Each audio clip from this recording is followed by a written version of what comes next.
இனிமே விடக்கூடாது அப்படின்றதுதான். ஃபர்ஸ்ட் ஏகன் படத்துல தான் நடிச்சீங்க அப்படின்னு கேள்விப்பட்டோம்.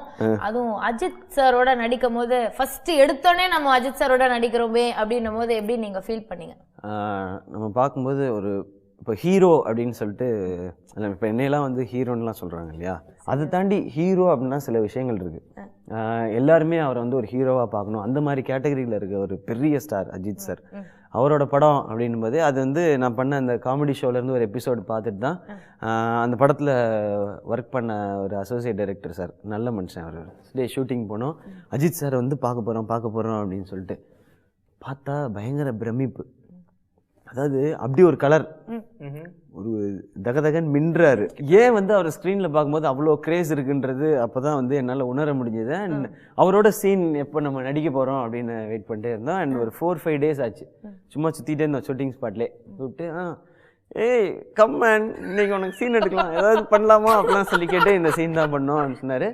அதில் வந்து இவ்வளோ புக்ஸ் இருக்கும் என்கிட்ட. அவரோட ஸ்பையாக நாங்கள் வருவோம், நானும் இன்னொரு ஃப்ரெண்டும் அதில் நடிச்சிருக்கோம்.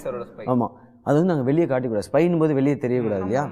அவர் அந்த வேஷ்டி சட்டை கட்டிட்டு ஒரு சீன் வரும், அதுதான் ஃபஸ்ட்டு சீன். நான் இவ்வளோ புக்ஸ் வச்சுட்டு இப்போ நான் வந்து நின்றுட்டு இருந்தேன், அப்படியே நின்றுட்டு இருக்கும்போது அங்கேருந்து வராரு. அப்படியே இடமே பரபரப்பாகுது.